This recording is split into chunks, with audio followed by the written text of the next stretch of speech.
I think in the latter part of this week, the parliamentary party and the general public perhaps, caught up with him in the sense that the lack of confidence that he wasn't going to be a winner, whether the election came tomorrow or whether it came in a year's time. And I think, I've been one of the biggest Boris Johnson supporters since, he's been around in Westminster.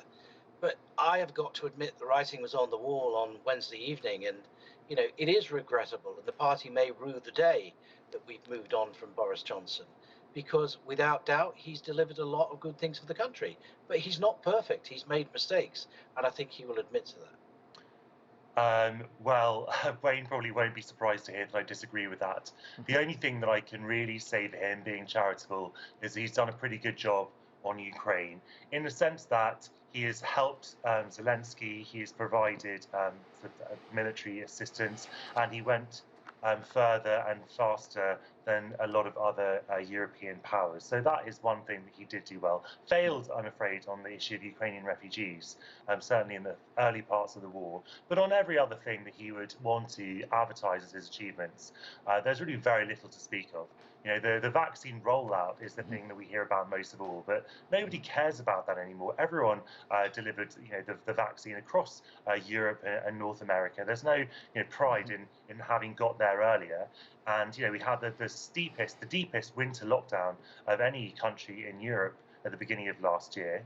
And then, of course, there's Brexit. He boasts that he's got Brexit done.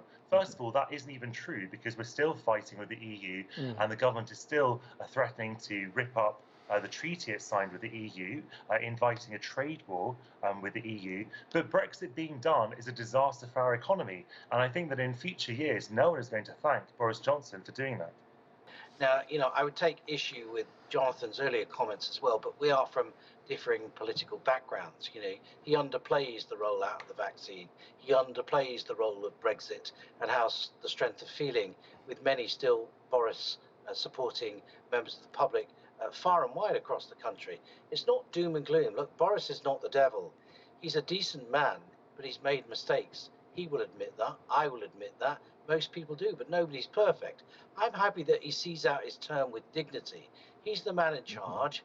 He's responsible for everything that's going on, and we don't need a ship without a captain right now that doesn't know which course we're plotting.